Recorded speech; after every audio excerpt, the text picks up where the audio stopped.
Welcome to another episode of the Liberty Leaders Podcast. I love talking to people who not only have better solutions, but actually have real insight into helping entrepreneurs and people obtain that liberty that we talk about, that freedom to go after what they really want. And what I have learned is that you need the right team. In order to have the right team, I think you need to have a culture. You need to find like a group of individuals that jump in right away and start to help the machine grow. And I have not seen anything better than hiring a virtual assistant. You can outsource a problem to them and they may be an expert in it. And not only are they an expert, but they're able to do it virtually, which will drive your costs down. They're able to do it at a much better level than you, even if you try to learn it on your own. They might already have experience. And I will tell you, once you hire one, you start to realize how much you can systematize yourself. And maybe you can't find somebody to duplicate you directly, but maybe you could find somebody to duplicate one piece of you. And that might be cold calling, that might be CRM automation, that might be website building, it might be podcast creation. Whatever it is, you can find a virtual assistant to help you. It has changed my life, and that's why this podcast is perfect for anybody who is looking to maybe make their life a little easier, but also looking to grow their business. My guest today is my virtual assistant. All right. I got lucky in finding her, and she has helped me grow our virtual assistant team tremendously. I bet she has hired, and maybe she can explain how she hires, but she has hired maybe just for me, I don't know, 20, 30 in the past year, maybe more. I don't know. So, it is an honor to have my virtual assistant as my guest, and her name is Charity. Charity, thank you so much for being on the Liberty Leaders podcast. Thank you so much, Mike, for having me here in your podcast. Well, I'm so excited and honestly a little bit nervous. And I'm really happy to be here and share my experience as a virtual assistant and someone who manages your team and hires a VA. Yeah, so yeah, it has been an eye-opening experience for how I hire people going forward. It is really the catalyst to what allowed us not only to survive some of these like terrible economic times here in the States, but it has allowed me to see what's possible, what works, what doesn't work really fast. So I found charity through Upwork. And if anybody's out there, I recommend maybe that's where you start. Go to Upwork and get very specific on what you're looking for. So she's going to give you ideas on how to hire a virtual assistant. I'm going to chime in a little bit, but I do believe you start with Upwork. And let's start there, Charity. Do you think the entrepreneur listening to this podcast should begin? What's the first step? Is it writing what they need down so they can duplicate themselves and hire somebody? Or is it just seeing what's out there and then kind of picking and choosing? Where does the listener begin? Well, as I've worked with a lot of entrepreneurs before in the US, they're doing a hiring process, and then they're recording themselves, and then they give the recording to their VA, and then they give a test paid test to see if that VA is a right fit to the company.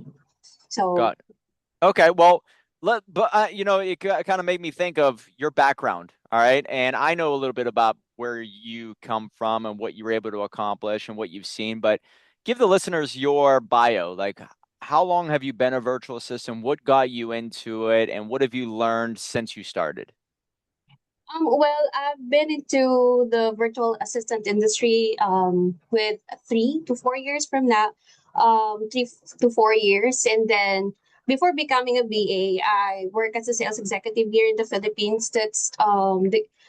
My communication skills, customer service, and relationship building helped me develop that skills and then land my first VA opportunity. And then, even if for me, even if we don't have the experience before, as long as as long as you have the transferable skills to become a good virtual assistant and can handle US based clients. So your background is mostly in like med spas, or what was it that you sold mostly? Construction business, in industrials like plywood, HDA pipe, generators, mostly industrial. Got it. Okay, so yeah, I think and you had some experience with GHL, the CRM. What you've noticed, it seems like in the Philippines now, guys. I hire strictly in the Philippines, and the reason why is I see a lot of entrepreneurs try to like piece it together. Now, I don't know if you guys are familiar with the up like how it works with virtual assistants, but if they're going to be working together, it is a lot easier to have all your virtual assistants in the same area that speak the same language, that know each other, what they're going through, how to handle. Because if they're going to be communicating, you don't want a language barrier, but you also don't want it to be like four cultures being mixed together.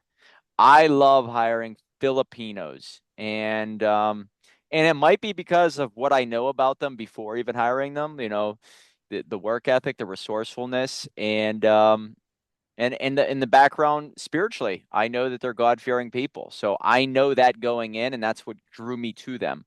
I'm not saying that other cultures are not good. I just know that I want to build a business that I like working with people. And the people that I like working with are the Filipinos. So maybe you start there. Find out who you like to work with. And maybe that comes down to knowing yourself. But when it comes to now putting up a post on how to find the right person, like I didn't just find Charity. I went through many people to get to her. And maybe I want to help you avoid that. So, Charity, once the person knows what they need to outsource for, maybe they also know what they're looking for, who they want to work with. What is like a trick that you think would help them or a key piece in maybe is it the interviews? Is it the post itself? Is it paying to do the advertisement on Upwork? Like, what is a trick to help find somebody like you? Um, well, for me, when I was hiring those people or those cold caller, I didn't just hire for the experience. I During their interview, I really make sure that those people are teachable, and then they are work driven, and attitude is more important than skills. So that's why I don't only hire those people that have so much experience, because I know that they're, in the long run, they're being cocky for having so many experience, and doesn't want to learn and to be humbled enough to do things that's, they feel low.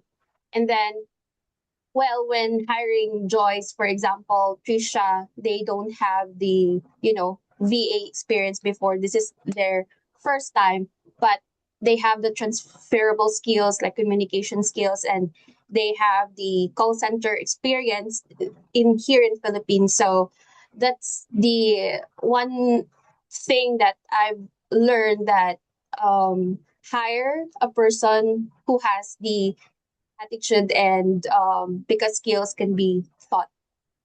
Yeah. So attitude is more important than skills, especially with virtual assistant work. And what you're doing with virtual assistant work is repeatable tasks that you could just hand off and they just run it, right? So if you put together a great standard operating procedure, and that's basically what I've hired you for, Charity, you help me build the SOPs. So people always talk about SOPs. How do you build them? In my opinion, you basically document what you can do, but you find somebody who can help you facilitate it so you can scale it and give it to many people, not just one to two. Like when it comes to cold calling, you do the hiring. And maybe that's what I want to articulate to the audience here. Finding someone like you, I maybe have to give that insight. And what I would say is, I do believe you need to maybe work with a couple people to figure out who has the want. and the drive. I needed somebody who is a right hand woman that I can hand tasks to. And then she is like a general or a sergeant that assigns it to different people. So I think you need to find somebody like a charity first if you're looking to grow your company. Find a VA that manages VAs. That's the key. And that comes down to personality. Like, I need to actually like getting on a Zoom call with you, Charity. I need the communication to be there. I need you to be able to take a lot of stuff that I'm throwing at you and be able to make it work. That's not easy to find, guys. So I don't want to sugarcoat it. That's kind of hard to find because I've hired many in the past before charity, and it seems like they always show up late or they don't show up. The communication through the WhatsApp is low. It just seems like it just starts strong and then falls apart fast. And I think in order to find someone like you got to really test not only the personality, but the want to grow with the company, the want to get more hours, the want to produce good results. Would you agree? Yep. Yeah, I very agree. 100%. Yeah, it's hard to find that though. Like you said, you have a good nest of people that even sometimes you hire cold callers or appointment setters and they don't last. What do you think it is about those who don't last? Is it just that they don't care, or is it just a part-time gig to them? What is it? What is it about the people who are really good at their job, want to keep growing? Is it they love who they work with? Is it they love the task? Is it they love the company? They love the mission? And then the people who don't, maybe it's just a, I need a few extra bucks. What is it? Well, for me, the with the other we experienced before with hiring, and then just one day they just resigned.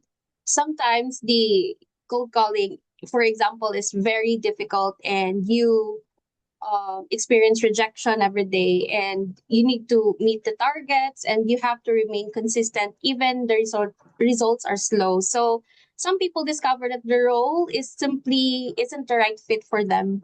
Like, they already have the experience before, but they don't have the confidence to meet.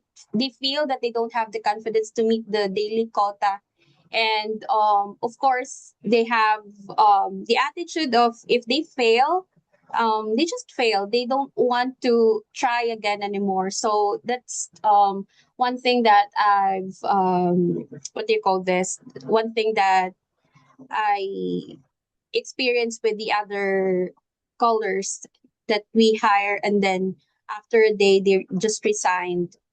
Yeah, so it's like they tried it, it didn't fit, and maybe that's what you have to build into your business. Now, it's a good point that whatever you're offering, it's not like they're going to come ready and willing and wanting to be a part of your company forever. They still have to figure out, is the task good or if it's not. My belief is that's why you have to play the numbers game. Whatever you do, you don't just hire one. You have to hire many because it's not so much that that everybody is just dying for a job to work for you. It's they may be interested, but they don't know if they're good at it, if they want to do something long term, or if they want to do it just part time. So you have to give some grace that people might not last more than a week or two. And you'll know right out of the gate, I would say, within 2 weeks, if they're going to be fit for it long term or not, right? So it's a numbers game, it seems like, based off of whatever they're going to be doing, especially if they're going to be talking to people, hearing the rejections. Um, People in the States, some of them are really mean. And whenever you cold call somebody, you got to have thick skin to take it. And some people are built for it and some people aren't. So have the grace to just let people leave whenever they are quietly quitting. Is that right, Charity? Yes. Hmm. And so going to Upwork, getting very specific, I would hire a VA as sort of an assistant, a general manager like you. But whenever you start hiring other VAs underneath that person, getting very specific with the job posting, I think is key. So making the post, but also tell me about the interview process. I know that you kind of are a hub of finding people based off your social media and through Upwork, but how do you interview? What do you look for? What are some of the questions that you ask them directly?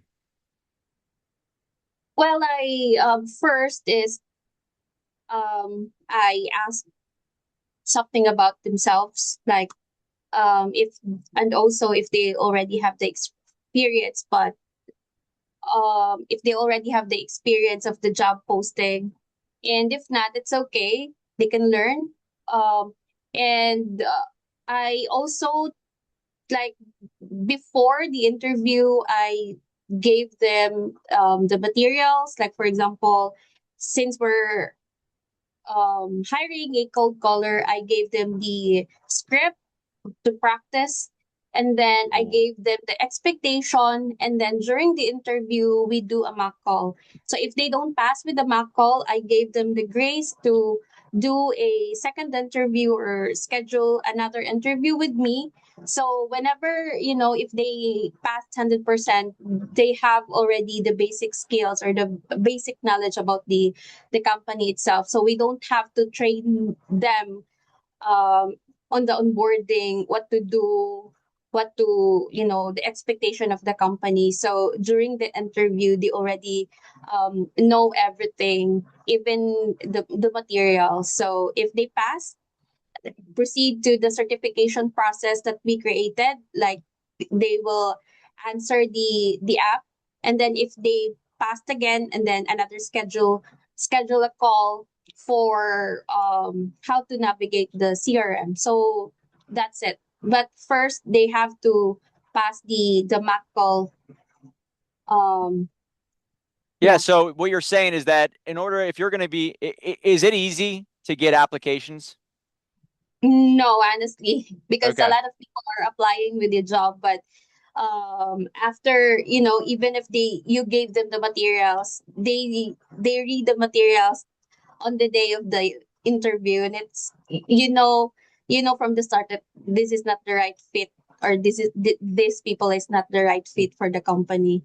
Okay. Now, why do you think that? All right. So I hire you and then you hire other VAs. I don't think I've ever asked you this, but why do you think that works? And my thought is, you know their culture, you know their situation, you know what they're going through, you know what their needs and wants are. So you see it from their angle. I believe whenever I'm hiring a VA, um, as an owner, it's almost like it's very easy for me to come off thinking you should be as good as I am at this, which is just never going to be the case, right? Anybody listening to this might think that they are the best salesperson, best marketer, best follow-up artist, best communicator. VAs are not going to match your talent, especially if you are in the business for a long time and you know your product and service. But doesn't mean that they can't get very good at one piece, like calling and setting appointments. So I think what works is you know them, and that gives you more insight on who's a good candidate and who's not. So would you agree? Yes. Yeah, a lot of, cold call, we a lot of our VAs that I hire is, I know them personally, like Mary, Cindy, John. I've known them from the previous company, and I know that these people are, I can get along with, I can work with them, and then even if I gave them difficult instruction, they could always they could always communicate with me, even if, there are miscommunication at times, but at the end of the day, we're still friends. So that's the a good thing about hiring people that you know. Yeah. I'm glad you brought that up. You are hiring friends and family of friends and I don't know. I just think that makes it very easy for you to assign things. Like I'm in calls, guys, with charity, and I will say, you know what, we need to fix this. Can you get Cindy in here? Can you get Mary? Can you? And she's able to send a message right away and forget about Mary and Cindy and all them trusting me. Cindy, Mary, anybody, Mira. they trust charity, right? So it's a built-in culture that that is growing every single day. And I think that gives you such a tremendous advantage in the VA game. So Yep. forget about my business for a second. I think they do care. I really think they care about our business and our clients. But if you guys out there listening can find somebody who can be the hub of the culture, and that's who you are, Charity. You are the hub of the culture within the company. Even though it's like, my face on the company and it's my brand that I built, you are the culture of the internal team. So they like you, they trust you. Now I hope they do the same with me, but they've known you for a long time, right? So that to me is what speeds up the culture being built. And I don't know if that's what you've noticed or what you recommend, but I think that is a key to our success. Yep. Yeah. So okay, so hire for personality, but also testing them within the interview. Okay. And then what about the grace period of working? Like you're saying a week or 2 weeks. When do you know that if it's not going to work out? There's a big phrase here in the entrepreneurial world of um, hire fast, fire, fire faster, or hire slow and fire fast, or hire slow, fire slow. So how do you look at it? Because you have carte blanche, total control of who's working, who's not, who needs to stay, who needs to go. I have divvied up that to her, guys. So I've given her the control to hire and fire at will. What do you do, Charity? Um. Well, I gave them 2 weeks period. I gave them that time, that grace period, because I know they have to learn the CRM itself, and they have to learn the company. But then I always try to put myself into that cold color shoes. That's why I gave them that grace period. But I also wanted to supervise them by shadowing what they're doing. And then by the first week, I will like already know that person is not the right fit, because first, for the attitude, if we're working from home, nobody or no one is seeing us working, how we work. It's really important that our work ethic is work ethic is on the line here. So that's why when I hire them, even if they don't see me, I always shadowing them. And then after a week, if the attitude is not the right fit or with the company, I gave them another 1 week grace period to see if there's any changes. And then if it's not, then I let go the people. Even if that person is my friend, or I know this person. Because um you know I don't want to get along with the person, or I don't want to hire them just for the sake that I know them. I wanted to have a culture, or they call this a community, that people understands what we are doing, not only just for pay, but also for the work that we do. Because if the company will will succeed, it's we are part of it, and we are proud of it. Yeah. Oh yeah. And she talked about letting go of people that she actually really likes.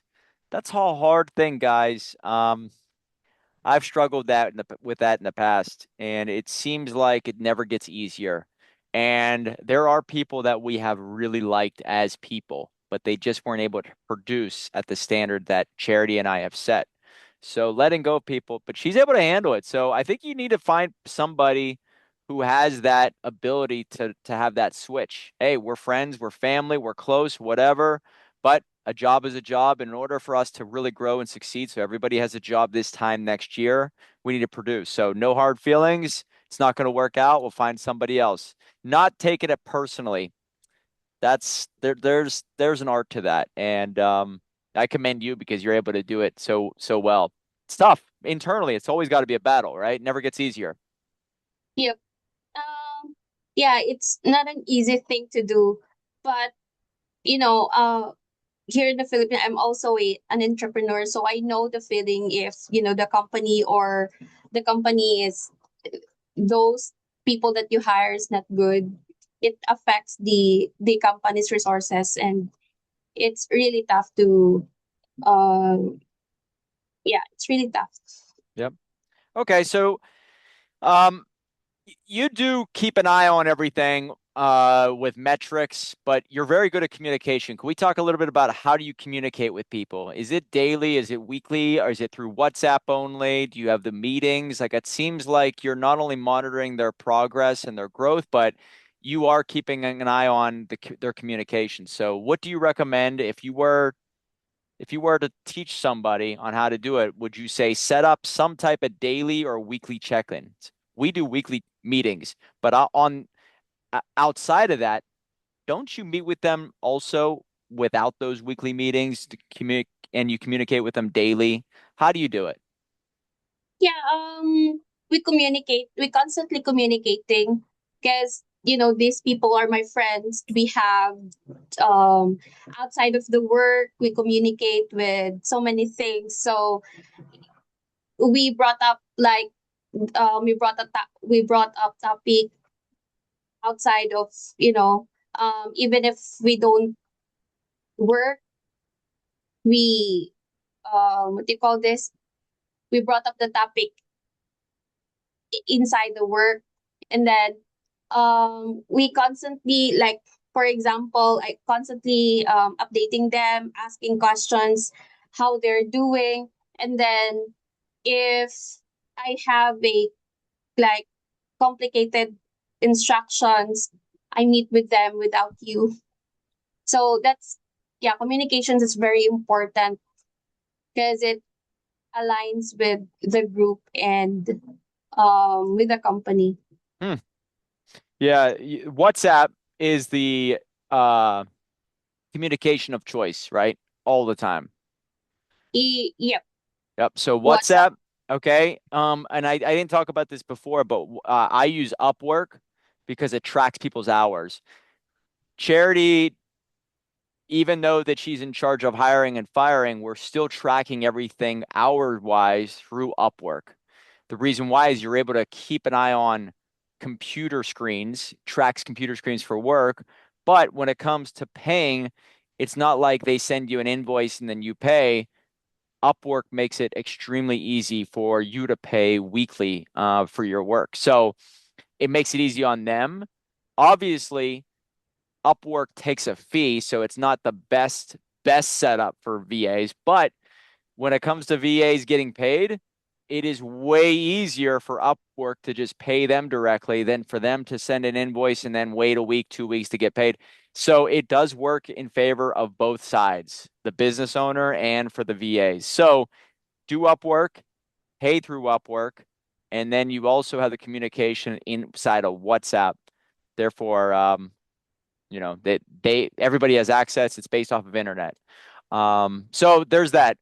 What I do know is there's got to be a grace period, not only for them to learn. If you want to make it a success, you need to have it simplified, very simplified of call these hours with this script, do X, Y, and Z. So a simplified standard operating procedure, but also to have some type of patience for weird things happening with internet being down and problems with it's not them, it's the Philippines. Tell me about understanding rolling blackouts, weather problems, what to expect, what to look out for. Give me some of the things that maybe us Americans don't really know until they start hiring virtual assistants, Charity. Well, expect that there will be a blackout since the blackout here is a rotational, and then we have, like, we need to conserve energy, so that's why a lot of a part here in the Philippines there's a rotational blackout, and then uh yeah, I think that's it, and then Internet. what else? It's not even just Yeah. a rolling blackout energy wise. Internet sometimes goes down, but you still have Yep. power, right? So totally different things. Yeah. Well, if there's a blackout, there's no internet, but sometimes our internet got lost and we can't just, go to the customer service and ask why this particular city or town has no internet, because it's we're working 12 hours difference from you, so it's morning there, midnight here, so there's no we can communicate in the customer service side of our internet provider, so we have to wait until morning during working hours. So that's, it's very inevitable for us to have a we lost internet all the time. Yeah, so guys, get used to that. But she brought up a very good point too, the time difference. You have to be expecting that sometimes, depending on what you're hiring them for, they are not going to be able to communicate at certain hours. And also building your business around that 12-hour difference, right? Are you 12 hours behind me or 12 hours in front of me? What are you technically? It's August 25th right now. So what is it for you?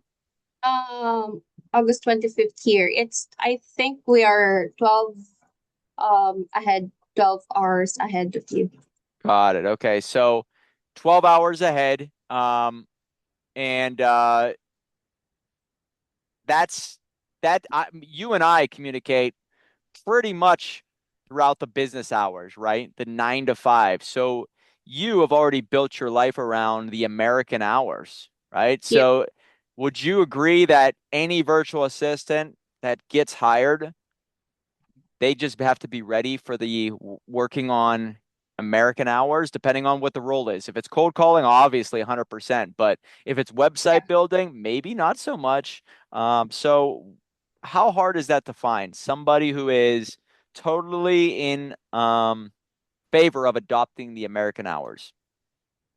Well, if they wanted to, to become a virtual assistant, they will accept that they will be working with a different time zone.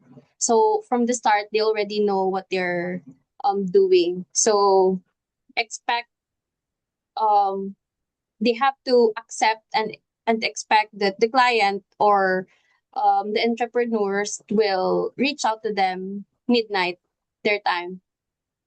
Got it. Okay, so they are understanding at least. It's not going to be a hard sell. If you're a VA, Americans work from this time to this time. Are you in favor of Yep. that? Yes or no? So that is something maybe you ask them, but they should expect it already. Yeah. Nice. How about what else have you what else do you do whenever you also train people on how to do VAs? What are the questions that you get? I know you get a lot of questions from people. So what like what a how about even payment hourly? I always look at depending on the task, some are high dollar, some are the $5, $6 range. Now, cold calling should be right around that until maybe there's some bonuses added into on top of that. So payment is based off of the complicated structure that they have to adhere to. Would you agree that it is based off of simplicity, repeatability, and custom projects? Is that right? Yes. Yeah, a lot of there are, we call it premium clients that that client will pay us more than the average $5 to $6 per hour, because we're doing a something more difficult task. That's a we call it specialization, like for CRM automations, website buildings, and then those that task, like for example calendar management, email marketing. It's expected to that rate will be lower than the those specialized skills. Got it. So it's the way I look at it is like with you, you're a more of a manager, and that requires more than somebody who just calls with a contact list and a script. Your responsibilities are far greater because you're sort of a jack of all trades. You're taking many pieces of my business and then breaking it into many. So like you are the hub And so you deserve more, in my opinion, than somebody who's just a cold caller. Doesn't mean a cold caller can't make more money with the bonuses, but simplicity, lower price. And with you, what I recommend out there, guys, if you're going to hire somebody like a charity, you don't start off at the high dollar right out of the gate. You have incentives and rewards that work your way up to go from 10 to 20 hours to 30 hours to 40 hours, but also with a payment structure in place. So start off at a low dollar amount, but if they prove themselves, they keep growing with the company, the more you hand off to them. So once again, with even hiring people, you start people off at part-time and then they could eventually grow into full-time. Is that right, Charity? You don't ever say it's going to be automatically full time, 40 hours. You got to have that testing period at low dollar, low hours, and then you can work your way up based off of the relationship that's built. Agree? Yeah, yeah, I agree. I only work with you for first 5 to 10 hours, and then after months of working with you, 10 to 20 until I get a full time job with you, and then a raise. Yeah. Then you got a raise. I think it was at year. I think you got the biggest raise at a year, right? I waited a year. Yeah. Yep. Yeah. So that guys, I think that is something I would recommend to anybody. You can't give the full amount early on because I don't know, human nature, but there's got to be trust that's built. Trust from both sides. Trust that they like working with you and trust that you trust them in actually performing the task and that they care. So that's the way I look at it.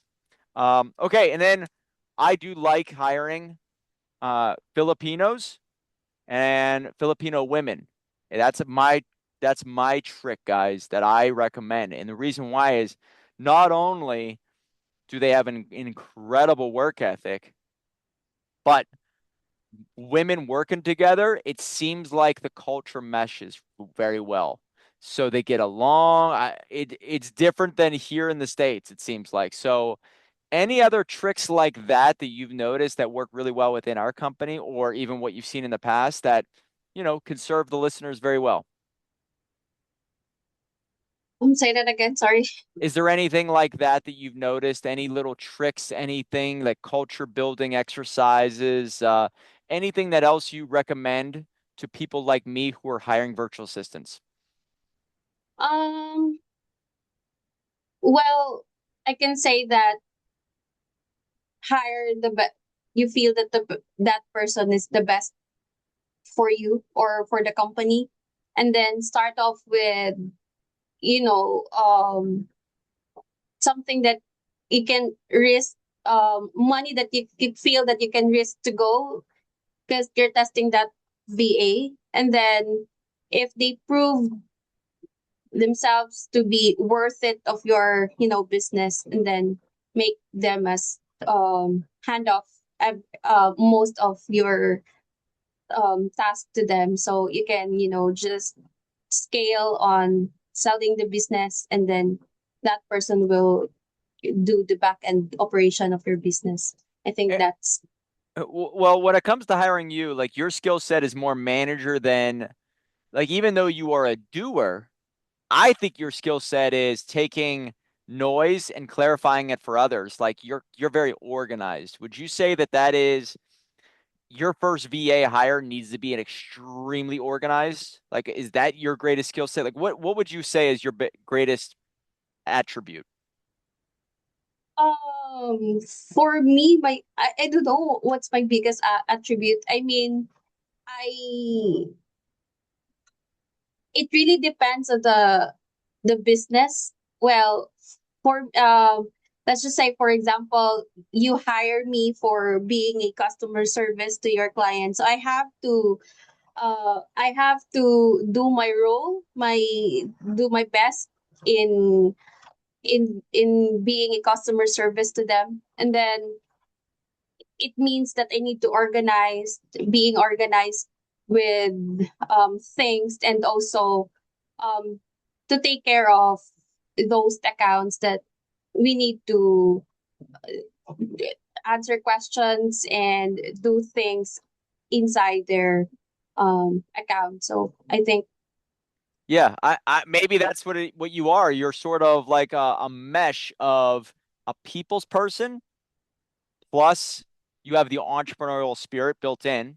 You have a background in entrepreneurial activities, and you are organized. So you combine those three, people's person, self-motivated, and organized, you have a perfect manager there. So you could see it from my angle and you could see it from their angle. So maybe that's what it is, guys. I think that could help you hire your first VA. Upwork it is, do a test period, hire for personality, not for skill, break it down into very streamlined systems and operations. The procedure should be articulated very easily for them to understand. It shouldn't be super complicated. If it is super complicated, you hire for specialized, but hiring for specialized is maybe a one-off thing. I'm talking about something that you can hand to a VA and you do it daily, weekly, monthly, forever. Case in point, this is how we set it up. What we do, and this is our operations for virtual wholesaling, Charity downloads data from a system or from a software that I've given her. And she goes and pulls parameters on distressed properties, takes all that, skip traces it, takes that skip trace data, pops it into Go High Level, built the power dialer, whether it's through Go High Level or something like Wave Dialer, trains the VA with a script, gives them the phone number to call from, sets the metrics, sets the hours, and then monitors the connection rate, the appointments scheduled, the call itself. She actually listens to every appointment that's set, gives validity on it, whether it's if it's a valid appointment or maybe it's not a valid appointment for our acquisitions VA, who is also from the Philippines, who now lives in Canada.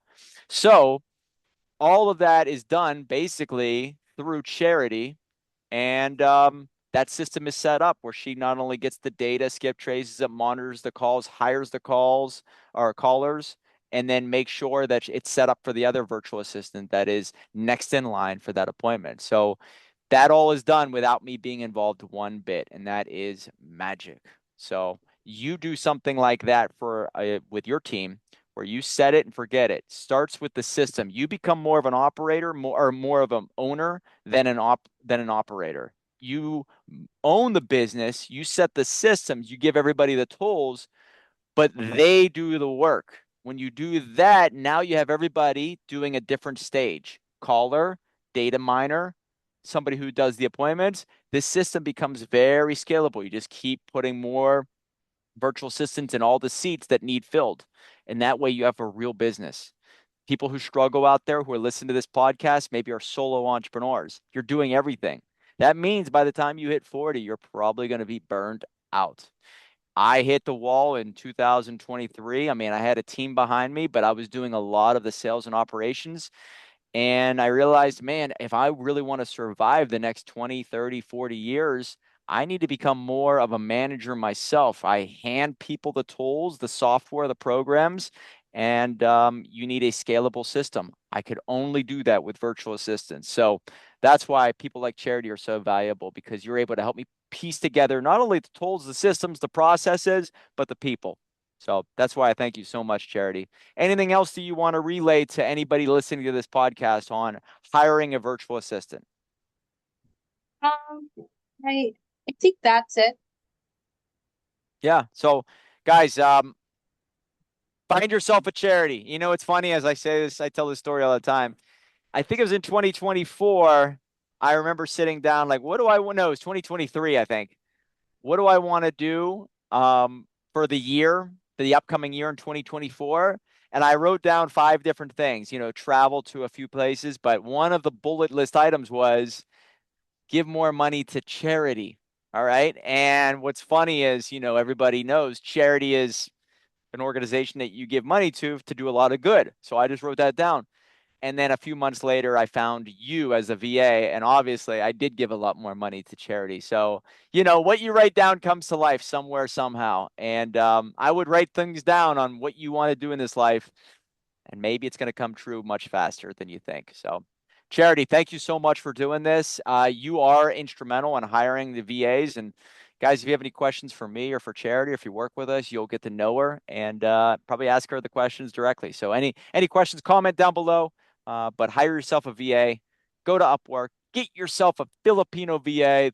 They're an amazing, amazing culture, fun to work with, and way funnier than you can even imagine. They joke around with each other way more than Americans do, and they don't take anything personal. I mean, it's some things that they say to each other, I'm blown away that some of them are like still friends afterwards. But wow, they're fun to work with, and they will outwork you. My phrase is Filipinos will outwork an American when the Filipino is sleeping. So a sleeping Filipino will outwork an awake American. I know it sounds crazy, but that's how it is. So, all right, guys, get yourself a VA. Any questions, comment down below. Thank you so much, Charity. Thank you, Mike. Thank All you right, for, but say that again. Sorry, I cut you off. Sorry, Cherry. yeah, I just said that thank you for having me here. Yeah, you are the first team member on the podcast right now. So You hopefully we do this more. Guys, get yourself a VA. Liberty awaits. We'll see you next time.